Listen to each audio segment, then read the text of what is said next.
Late.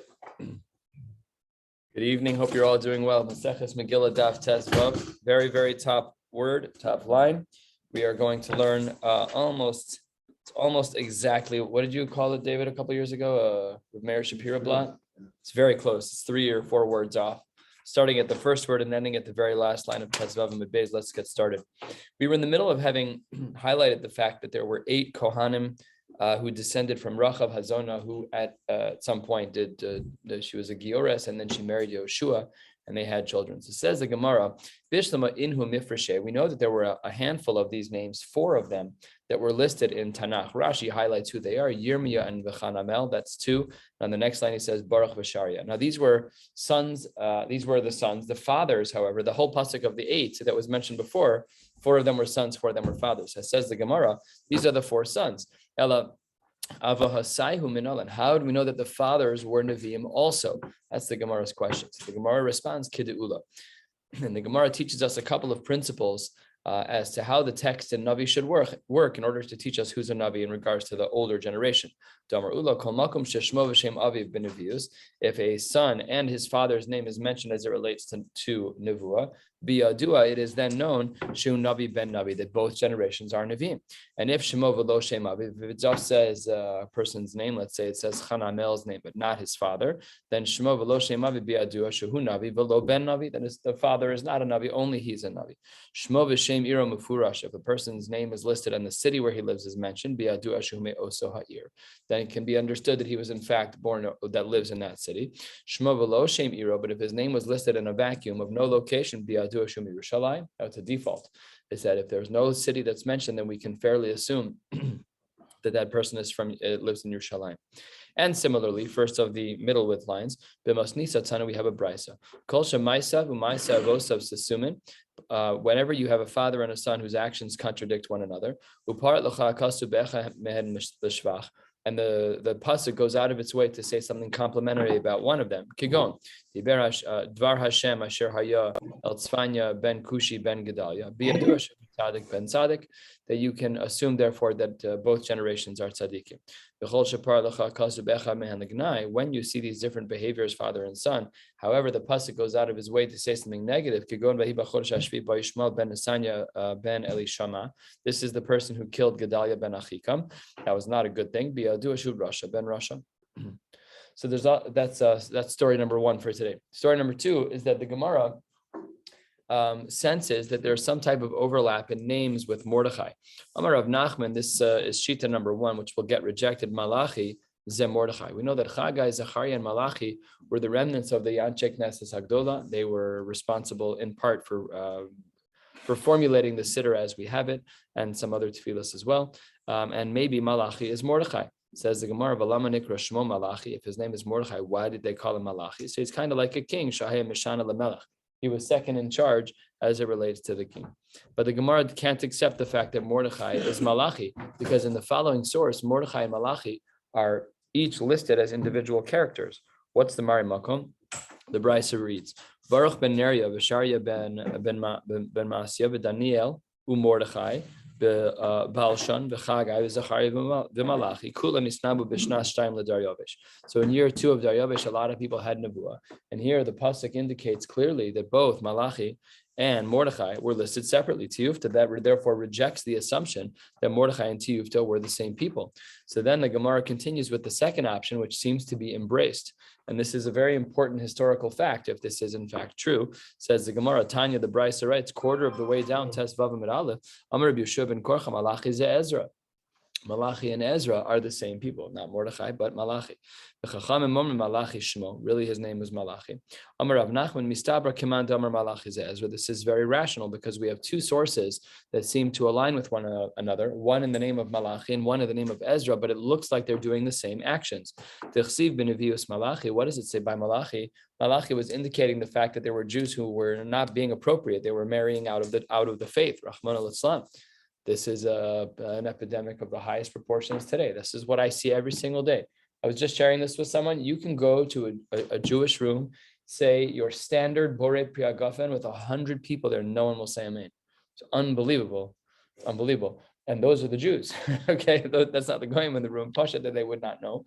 I wouldn't expect them to know. and maybe my expectations are off. But you would figure out of every 100 Jews, at least somebody should know how to say amen to a bracha. It's awful. You stand there like and dead silence. The brain is you're like it's like hard to move on. It's hard to move on. So you have to.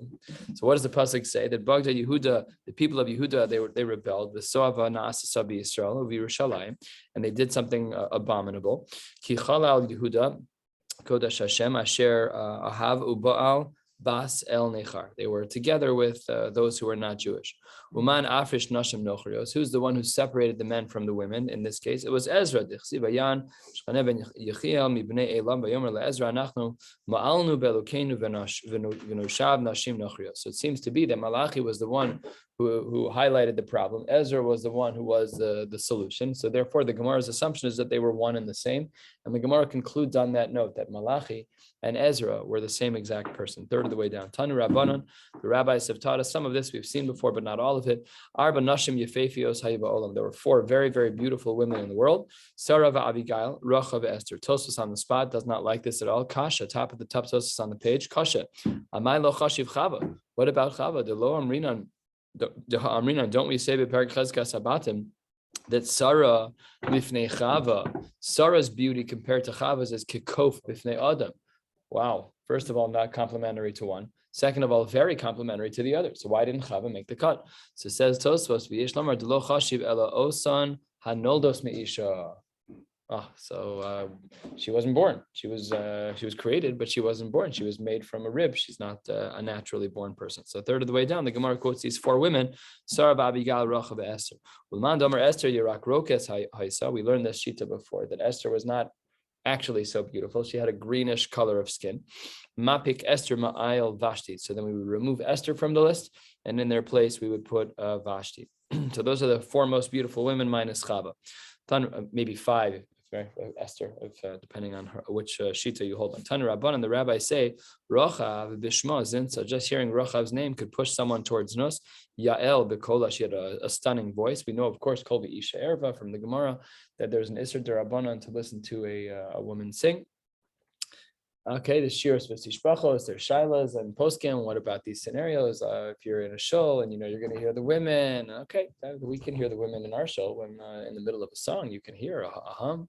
You can't hear individual voices. So there's a famous tshuva of this 3-day age of trei kala lo mishtame, that when the voices are indistinguishable, so then we're not as concerned, especially in our case, where our mechitza is such that you can't see anybody. I have asked this shaila that at some of the brises I do, some of these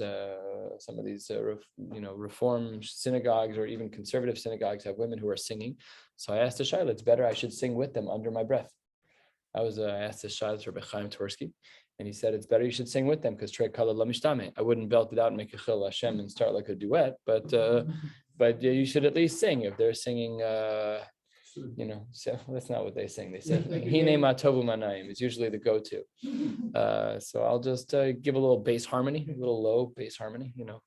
So anyways, that's Yael Bakola. She had a beautiful voice. Abigail Bizchirasa, just the mentioning of her name was arousing. Michal Bashel Beriyasa, her physical beauty was exceptional. Amar Rav Yitzchak Kol Ha'omer Rachav Rachav Miyad Nikri. Anyone who says Rachav's name twice will become a Baal Keri. Amar Le Rav Nachman Anamina Rachav Rachav Lo Ich Pasli. Doesn't have any impact on me. It's just a person's name. We don't relate to this idea. It's not something. So it says the Gemara, you wouldn't relate to it. Amar Le Ki Ka'amina Biyod Uvimakira. That's when you know what she looks like, when you recognize her. So then the combination of features would create for one to become a Baal Keri. Says the Gemara almost halfway down. Mordechai Yada Eskol Asher Asa, and the pasuk continues. Let me just find the rest of it so that we can hear the whole thing. The pasuk reads, Mordechai Yada Eskol Asher Naasa. He heard everything that was happening. The pasuk reads, Vayikra Mordechai es begadav. He tore his clothes. Vayilbash sakva efer, and he wore sackcloth and ash. Vayetze b'sochair, and he went out into the city. Vayizak ze'aka gedola umar. He went out and screamed. Why the Gemara left this out, I don't know. The fact that it was screaming, because that's what my Omar means. What was the screaming? What was he saying? So Rav Omar Gava Haman me'achashverosh. Haman became greater than Achashverosh. Ushmuel Amar Gavar Malka Ilah mi Malka Tata, that the upper world is now not as great as the lower world. So this is actually written in a euphemistic fashion, where the higher worlds are greater than the lower worlds, but it doesn't mean that. It's just written Balashon Sagi Nahor. It's written in a way to not be overly sharp, but it is in fact that the lower worlds seem to be kaviyachol ruling over the higher worlds. What does it mean when it says by Esther batis chalchal hamalka, my batis chalchal? What does that mean? Amar Rav shepir sanida. With all the news that she heard, her body changed gears and she menstruated. Rav Yirmiyah Amar shehutzercha linekabeh, that she just had to go to the bathroom out of fear of everything that was happening. Vatikra Esther lehasach, she said to Hasach, who was a messenger that she utilized to go back and forth between Mordechai. Amar Rav says Hasach zed Daniel. Oh, this is the day today. We're going to be combining souls. So the Gemara says that Hasach was the name of Lamanik Rashmo Hasach. So two different possibilities. Why was he called Hasach? Number one was Shechatchuhu Migdulaso, that in previous roles he had a very, very big responsibility and within whatever framework he was in. But here they lowered his role to a regular messenger boy. If Shmuel Amar, the opposite, Shekol Divrei Malchus Nechtachan Al Piv, that he really was a viceroy of sorts, that he would be the one who was controlling many of the decisions and many of the activities that took place in the kingdom. Ladas Mazeh ve'al Mazeh. She wanted to know what was going on. So this was actually a play on words, and she was giving a hint, a coded hint, I guess the Morse code of back in the day, which is a play on psukim. That's what Jews do. Jews who know Tanakh, which is not me.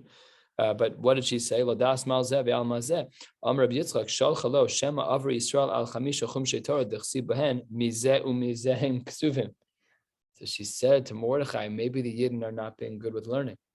But she did it in a way where no one would really know what was going on. She said, Ladas malzeh ve'al mazeh. Hasach, go find out from Mordechai what's going on. But really she was referencing the luchos that were written, mizeh umizehem ksuvim, written on both sides. By Gidu Mordechai, Esther, they told Mordechai what Esther said. But look at the pasuk. Who were we talking about just before? We were talking about Hasach, one individual. And yet who was the one who delivered the news? Vayagidu. And they told Mordechai. So what happened to Hasach? Ve'ilu ihu lo azal gabe. It wasn't Hasach who did it. Mikan she'en meshivin ala kalkala. It's not, if you can avoid being the bearer of bad news, you should avoid being the bearer of bad news. So what did she say after she heard everything? Lech knos kol haYehudim v'gomer, and that there's going to be a fast for 3 days, and then ad asher lo kadas, until the pasuk says that she's going to go to the king, even though it wasn't a normal time for her to go to the king. So Amar Rebbe Abba shelo kedas haya shebechol yom v'yom ad achshav be'ones v'achshav beratzon. So the Gemara says over here that up until this point, every time that she were to have visited him, it was be'ones. He had summoned her. She didn't have a choice under the circumstances. Ve'achshav beratzon, and now she is going on her own volition. And this had a very, very significant halachic implication. Even though the volition is just appearing to him in the royal court, in the royal, whatever you call it. You're standing on the nerve here. Take a look at Rashi. Rashi says, Dibur hamaschil ad achshav, up until now, just to the right where we are, 3/4 of the way down. Ad achshav niv'alti be'onas. Whenever I was intimate, she said, whenever she was intimate with Achashverosh, it was be'onas. The achshav mikan va'elech midaiti. Now, by my going into that room willingly, I'm showing him that I am complicit in any intimacy that is subsequent from this point forward. That's not so simple. Does that mean that? What? The whole thing is Shasat Chak. That if you look in the bottom of the Mesivta and you have 15 minutes, you should read the whole Arichus. So many halachic distinctions. Why is it that we spoke about this briefly the other day? Why wasn't she Aser L'Bal, Aser L'Bo? Why wasn't she Aser to her husband the first time she slept? So one of the answers that the Ben Yoda writes is that it was Shadim. Some of the other Meforshim write that it's not Yahar Val Yavor if the Tashmish Amitas with a Goy, which is a huge kula. I mean, like a huge kula. Rahman al-Itzlan, if there's a rape of some kind, so that guy, it's okay, just let the woman, it's either get injured or not get injured, it's the same status of Isser, so let it be that she gets violated. But then under those circumstances, it's not Asr L'Bal, Asr L'Bo, because he's a goy, so that's another possibility. One other option is that this is Kino Stira. At this point, she was the one actively walking into that room, no one else was there at that point, and then it's, you get into Sota area, she's by herself, alone with a man, and he has no Namanos. These are not stam shilas. These are like really super complicated shilas, and that's why the pasuk says, I'm double losing. What is she losing? Kishem shavati mi beis abba. I started out without a family to start with. Kach oved mi mecha. Now she loses her husband because moving forward, she and her husband can no longer be together. Huge discussion in the Meforshim. Why didn't they get a halachic divorce? Tosa speaks about this. Why didn't they get a halachic? What? That's what I asked the other day. So that's what Tosfos says here. I hadn't seen it. Did you see it now? Yeah. That's what Tosfos says. The second Tosfos on the page. Dibur Masal Kishem Shavati mi Beis Abba Kach Avati mi Mechavim Tomar Amai Lo Haya Megar Shavtem Muter Tachzirana. No problem. Get divorced. Anyways, you're Mekayim mitzvah deraisa when you get divorced, but then get remarried afterwards. Yesh Lomar the Fisha Kol Ma'aseh Haged Hu Al Pi Edim V'Haya Yare Pen Yisparsem Hadavar LeMalchus. Just a provocative question. It's not meant to be anything other than mature. Nobody's suggesting that Esther went in there with using intimacy to try to get Achashverosh. It's certainly not the pashas of the Gemara. That's for sure. I think she just knew the score. So even though she's about she had never visited just for tea. Right. Well, she was never summoned just for tea, right? And now that she was the one summoning, she understood what the chess game was. But I'm saying that it may even be possible that maybe it was just the Yichud alone was going, that she was the one who initiated the Kino Stira. She walked into that room by herself. I don't know. Yeah, these people are next level. This is not. Hashem should bless us. We should never be in this situation. This is not simple stuff. And how did she know? And she's a Neviah. We saw yesterday. She's a Neviah. But how did she know, like, what to do and when? Like every single episode is a shiur, like every single one. So I've heard people say like Karka Olam. You think Achashverosh was stupid? She didn't move. Like not zero. Like that's not. That's like Mitzias. That's not possible. It's not possible that he chose her of all the women in Esther. That's not possible. Like there has to be a Mitzias. She had to be an active partner. So then what's ones? Like I don't know. It's very complicated. So that's what she meant. And then Vayavor Mordechai, Amar Rav, Shehavir Yom Rishon Shel Pesach B'Tainis. He fasted even on the first day of Pesach. Doesn't mean he didn't eat matzah. That's a mitzvah d'oraisa, but he was fasting because of what was going on. Did he not drink the Daled Kosos? Remember, this was Yud Gimel. So then on Yud Gimel, she said Lech Kno. So Yudala Tesvav Tezayin, and Tesvav is Pesach. Ushmuel Amar, no, that language of Vayavor was the Avar Arkuma Demaya. He had to go over some bridge of water to inform the Jews about the fasting. We saw this Gemara earlier. Why does it say that she dressed herself in Malchus and left out the word Big Day Malchus? Big Day Malchus miboile. The pasuk should have said that she was dressed in Big Day Malchus. So Amar Rabbi Elazar, Amar Rabbi Chanina Malamish Shelevashta Ruach HaKodesh, that she had dressed herself in Ruach HaKodesh. And again, as we saw yesterday, Ksiv Hachav Atil Bashu Ksiv Hasam Ruach Lovsha Esamasi. And that she was then cloaked in this very high level of Ruach HaKodesh. Then we move on because we saw that this was in the name of Rabbi Lazar and Rabbi Lazar in the name of Rabbi Chanina, with a number of quotes from Rabbi Lazar and the name of Rabbi Chanina. Amar Rabbi Lazar, Amar Rabbi Chanina Lo'olam Al Tihi Birchos Hedyot Kala Be'einecha. Never take a casual person's blessing lightly. Shaharei Shnei Gdolei Hador Birchom Shnei Hedyotos V'nis Kaimo Behen. Two regular Jews gave brachas to great people, and their brachas took place. Ve'Elohein, who were the greats? David v'Daniel. David, the Brachya Arvana, Dechsiv Yomer Arvana Lamelech v'Gomer. He said something positive, and it took place. Daniel, the Brachya Daryavish, Dechsiv Elakach di ant palach le betadira. The God that you serve with regularity, who Yeshez Vinech, he should save you. Amar Rabbi Lazar, Amar Rabbi Chanina. The flip side is also true. Alti kilolas hedyot kala beinecha. Rahman al-Islam, if someone says a casual curse to you, that's a problem. Sharavi Melech kila l'sara. The whole story with Sarah and Avimelech is that she never disclosed that she was married because she didn't want her husband to be killed, so she didn't say anything. But at the end, this is going to be for you something damaging for the eyes. And this actually played out in this kind of Zara because Yitzchak ended up having a lack of vision, and this was Sarah's child. So we see that the Birchas Hedyot and Avimelech was no righteous person, but the Birchas Hedyot is significant. And another statement by him, Hashem is different than we are. Midas basar v'dam, when it comes to human being, Adam shofes kidera v'achar kach nosin l'sochamayim. When we want to make some spaghetti, first we take the pot and then we put the water in. But a Kadosh Baruch Hu is different. About a Kadosh Baruch Hu nosin mayim, up in the heavens, the droplets of water are suspended in the heaven. He then puts the pot there, which is the clouds.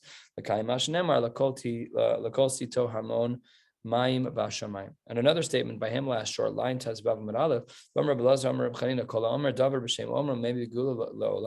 anyone who quotes something in the name of the person who actually said it, maybe Gula Olam. What is our text proof for this? The Gemara says it's Esther. Esther Lamelech b'shem Mordechai in regards to big son and Seresh. So the flow of events is that, and we'll see some more details on the next page, is that Mordechai found out. He told Esther, and Esther told the right people to make sure that they were killed. Another statement by him, 4 lines from the bottom. Tzaddik avad ladoro avad. That when he's lost for the whole generation. Mashal adam shavdul margalis, a person loses a pearl. Kamakom shehi margalis shama. As long as you know that you have the pearl, then the pearl's there. Lo avda ella lebaila. And it's only going to be lost to the masters. And this is a sophisticated mashal, which is meant to be much bigger than it seems about losing a tzaddik. What did Haman mean that it wasn't all worthwhile for him? So this is easy. When he first saw Mordechai, so then things got a little bit crazy. Nothing that I have is worth it for me, not all of my money. Kid Rav Chizda.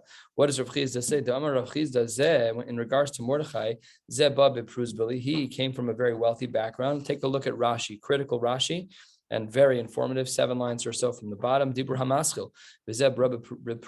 Mordechai ba elav b'tainas osher.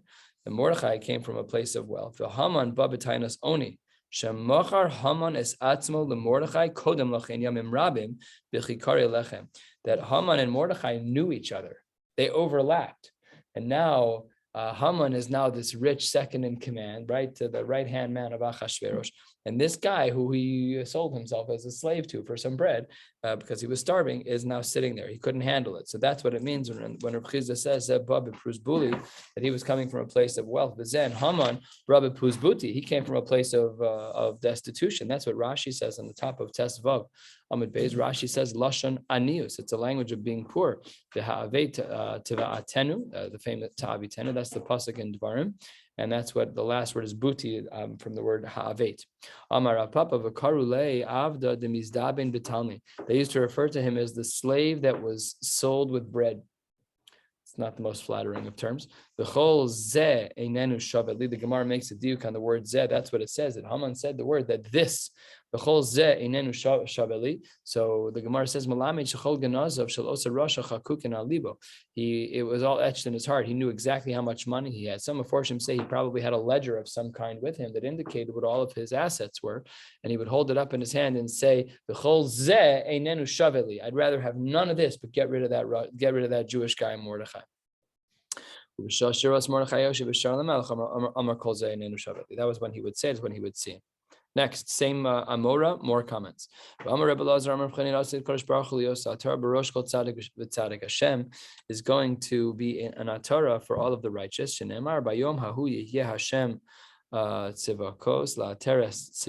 pasuk is much longer. I'll read it in the side because we're going to need it.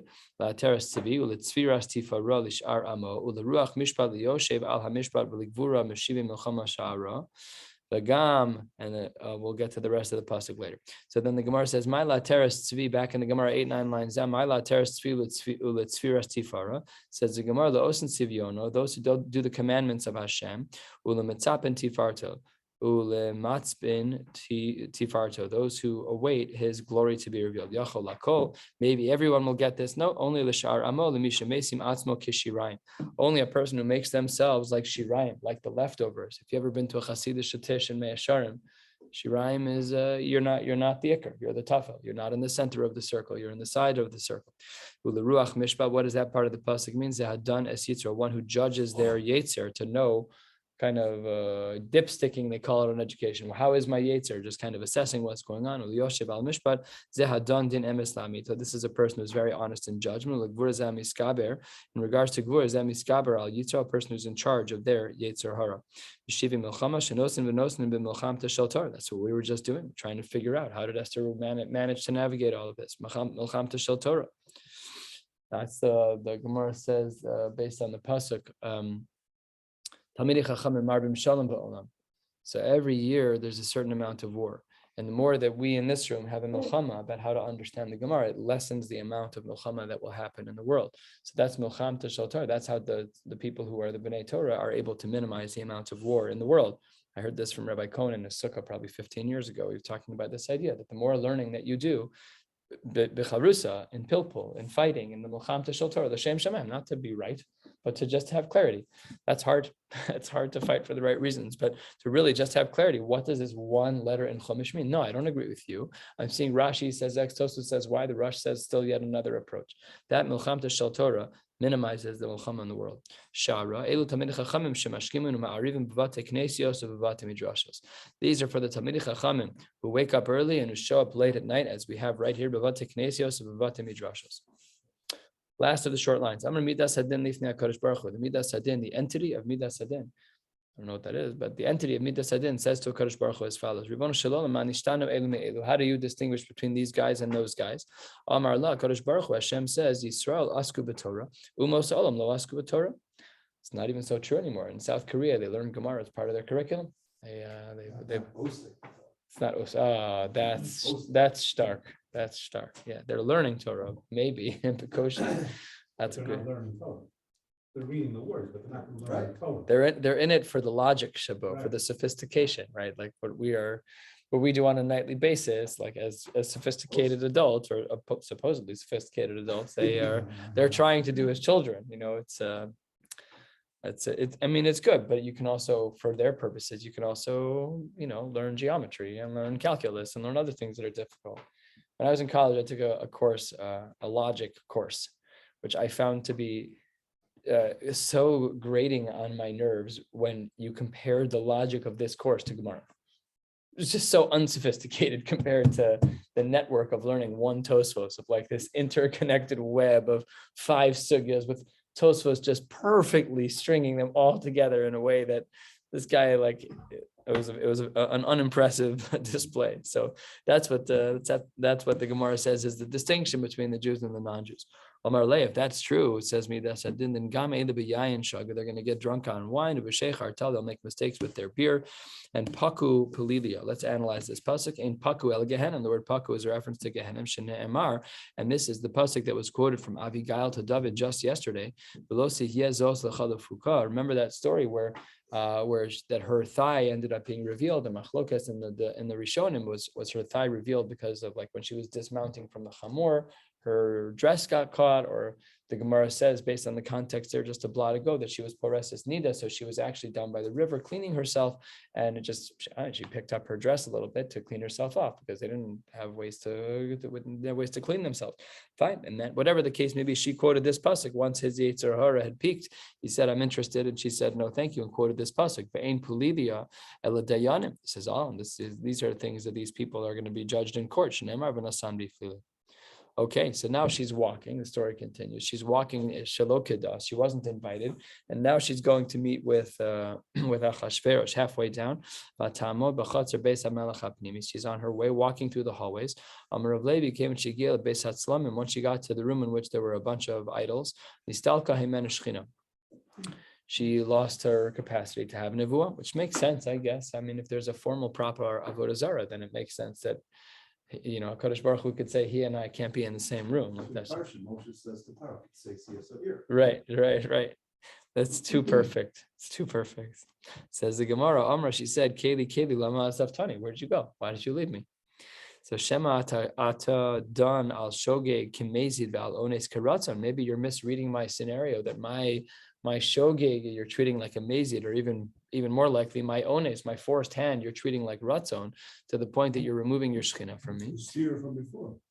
What's this? Oh, it's a steer from it's a stira from before. Mm-hmm. That's a great question. Shema atadan al shogeg kemezid. Yeah, this. What? Unless she's talking about the text. Well, she was about to walk into. But maybe. Yeah, that's true. That's true, Danny. He's saying that it hasn't happened yet. So until it's happened, she hasn't walked into that room yet. So then she's not yet. Rashi doesn't say that. Where's Rashi? Oh, yeah. So it's exactly like Danny's asking, except for that. Good question, Danny. I don't know. Shema, or perhaps 2 lines into the very wide lines, Al Shekrasi Kelev, that I mistreated him by calling him a Kelev. I don't know. I think that's not a reason to lose Nevuah. I don't know. I'm just saying, like these yeah, it's not amazing. And of all the people on planet Earth, she's the one who can be disparaging about him. So says the Gemara, Shenemar Hatzilim Mecharev Nafshi Miyad Kelev B'Chidasi. So therefore, Chazra V'Karaso Aryeh. She then changed her reference from calling him a Kelev to calling him an Aryeh, to calling him a lion. Shenemar Hoshieni Mipi Aryeh. Okay, fine. Story continues. Vayikir Os HaMelech Es Esther HaMalka. She finally sees him. Miracles upon miracles upon miracles, levels of hashgacha that are hard to fathom. 3 malachei asharis show up. Echad shigbia es tzavara. One picks up her head. The other brings about this chut shel chesed, that he is intrigued by seeing her. You mean, like, what is her emotional state right now? You know, like, this is not exactly the most presentable emotional frame. And the last one stretched out the sharvet, the scepter that he had, in order for her to touch it. Vikama, how much did the scepter, was it matach? So Amar Rabbi Yirmiyah shtei amos haya, only 2 amos. Midum al shtei misrei, some say 12. Amar la. Some say 16 amos. By the way, just for some math purposes, 16 amos is like 24 to 30 feet. So it's not very easy to hold that scepter. But even more, 24 amos. How big was this room? This place was huge. If it's a 60-foot scepter, it's a 90-foot room. It's very, very large. Same exact thing with the hand of Basparo, that it stretched over there as well. And it's all aligning. The story by Og Melech Habash and the Chsiv Shine Rishoim Shibarta. So the Meforshim point out over here Shine Rishoim. Why didn't it say Shane Resha? So then we have 2 extra yuds and the mem. Mem yud is 60. So that's how we got to 60. That's what some of the Meforshim point out. Reish Lakish Al Tikri Shibarta Ela She Rivavta, that you made great, that you enlarged the teeth up. Rabba Bar Ofran. What did you tell me about this name last night, David? Ofran. Because you told me not. That was a few pages ago. Oh. It's not Ephron. It's Dafka Ofron, not Ephron. Because you told me not to tell Hillel Ephron. I have to show him Tosfos now. That's what the Gemara says. Rabba Bar Ofran Amar Mishum Rabbi Lazar She Shama Me Rabbo V'Rabbo Me Rabbo. He heard as a Masorah from his rabbi, and his rabbi from his rabbi, Masayim, that really it was 200 amos of an increase on the scepter. Yeah. So we would have thought that was a very giving language, but why was it only ad chatzia malchus? It's like when you own 49% of a company or 51% of a company. He was not willing to give up his share. Chatzia malchus v'lo kol malchus v'lo davar hachotzes malchus. He wouldn't give up 51% of the malchus or anything that was chotzes malchus. What is it that he would never allow? Binyan beis hamikdash. Okay, fine. So then all of this is followed by the party. This is all part of the ruse.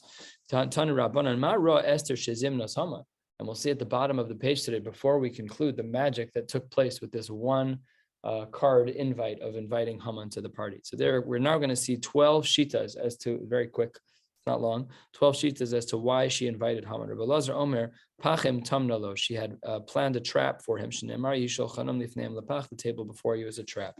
Rabbi Yeshua Omer, something that she learned in her childhood, that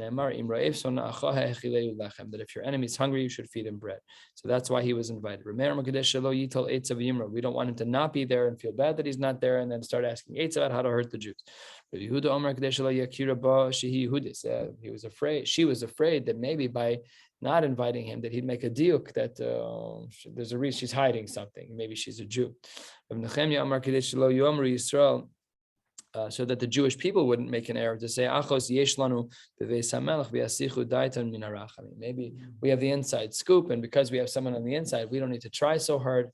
Where everything is taken care of. Esther's got it.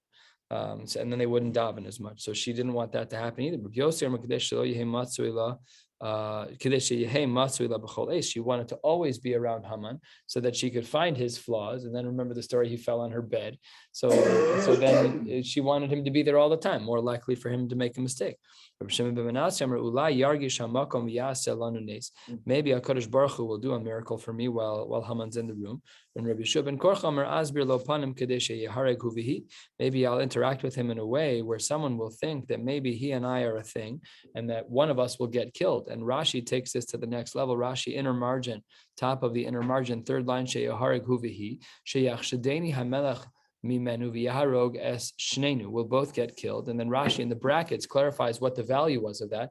If there is a gzera that was made, umischad minayu, and one person who was the subject of the gzera was killed, but la hagzera.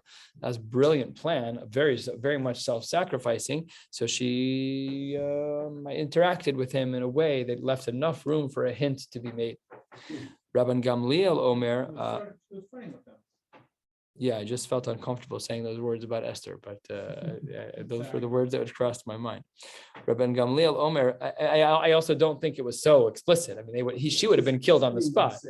Yeah, you just have to, it was subtle. It wasn't, Rabbi Gamliel Omer, Melech hafach v'chanhaya. He was a king that was his brain flipped very quickly, changed his mind all the time. And a flip-flopper? Yeah, I don't know if that's a phrase. And flip-flops are not flip-flops anymore. They're slides. It's a whole new lashon. What? Yeah, waffling. So he was in hafach v'chan. He was indecisive, and she wanted to. If she got what she wanted, that Haman made this egregious error that she was hoping he would make, and she got Achashverosh to agree to kill him, he would do it on the spot. Amar Rabbi Gamliel adayin tzrichan anu lemodai. We still need the opinion of Rabbi Eliezer. Hamodoi Detanya. The Brisa writes 20 lines from the bottom. Rabbi Eliezer Hamodoi Omer Kinaso b'melech Kinaso b'sarim. Just bringing him along, bringing Haman along will generate a certain amount of jealousy. Rabba Amar Lifnei Shever Geon. There's going to be Lifnei Shever Geon. There's going to be greatness before destruction. So bringing him is the greatness, soon to be followed by destruction. And the last reason, answer number 12, is Abai v'Rava Damri Tarbayu. B'choma mashis es mishtehem, that will prepare the feast, and at this feast, this was similar to what happened with Belshazzar, that he drank a lot and he ended up dying. So too, she was hoping the same over here. Now, at the end of this, all of these names, Ashkeche Rabba Baravu Eliyahu. Rabba Baravu saw Eliyahu and Navi. And he says to him, like whom of the previous 12 shitas did Esther actually do? So, of course, she's a Neviah. She had all of these things in mind. Next pasuk, Vaysaper lahem Haman es kvod oshro v'rov banav. So what does it mean? V'kama rov banav. How many children did he have? Amar Rab Shloshim. Asara Mesu. He had 30 children. 10 of them were the ones that were killed on the tree. 10 died. V'asara nislu. 10 hanged. V'asara machzir al psachim. 10 of them were so poor they ended up going door to door collecting. V'Rabbanan Amrei Osan shemachzir al psachim shivim habya. No, it wasn't. He had a lot of kids. And there were 70 of them who were going door to door. My father was Haman. He tried to keep you guys safe from the Jews. Please give me some money. How do we know it's 70? Because it says, Siveim belechem niskiru, al tikri siveim ela shivim.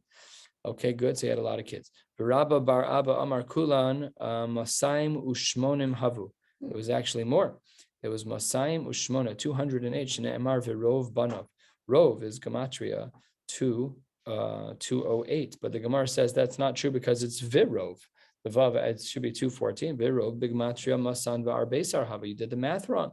Amar Rav Nachman bar Yitzchak virov ksiv without a vav. Greek ksiv, it's missing a vav. It's not 214. It's 208. I'm just saying, like, that's a lot of children.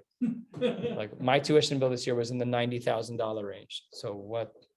I hope their property taxes went a long way. That's a lot of money. All right, then we get into some of the serious hashgacha of the evening, and this is a real backdrop story to the basic reading of the Megillah, because without having learned this, we're just missing so much of the story. That night the king was going to sleep. Machlokas as to who the melech is in this case. We're talking about Hashem, not Achashverosh. Both upstairs and down here. Kaviyachol, to put them in the same pasuk, that they were both not to do, they were not sleeping. Rav Amar Shnat Samalach Achashverosh Mamish. Naflale Milsa Bedaite. He got something stuck in his head. This happens to all of us sometimes. You're about to fall asleep and you think about something that stresses you out and you go straight into the rabbit hole of anxiety. And that's what happened here. Amar, Maidikaman Dizminte Esther Lahaman. Why did she? That's strange. Why did she invite Haman? Haman didn't need to be there. Does she like Haman? Dilma Eitza Koshakli Ilave Dau Gavra Lemikdala. Maybe they're planning something that I'm going to end up getting killed. And then he's like, well, if that's the case, Hadar Amar Ihachi, if that is true that they're going to kill me, Lo Hava Gavra Derachim Li Dahava Modali, there was no one who was going to have mercy on me. They should inform me. And then Hadar Amar, the next level of the rabbit hole was Dilma Ika Inish Avad Bitivusa Velo Pirate. Maybe there was someone who did something good by me, and I never repaid them. And Mishum Hachi Mimne Inshi Velo Migluli, and that therefore they're holding back, and that's why they didn't tell me about it. And whose name did he find? Miyad Vayomer Lahavi Sefer Hazichronos Divrei Hayamim. Now that's the whole backstory. It wasn't Stam he asked for the book. The anxiety of what caused him to not sleep forced him to go find that book. And then Vayihyu Nikra, and then Malamed Shekor Me'elim, that the book would read itself. And we know the rest of the story, which we'll discuss another time. We're going to stop right here. But now you see the backstory of why he wasn't falling asleep was all because she invited Haman and all the 12 reasons, and it got under the skin and into the psyche of Achashverosh. She couldn't fall asleep. He opens the book, and we'll pick up the story tomorrow. Wishing you all a beautiful night. Going back to this whole thing with Esther.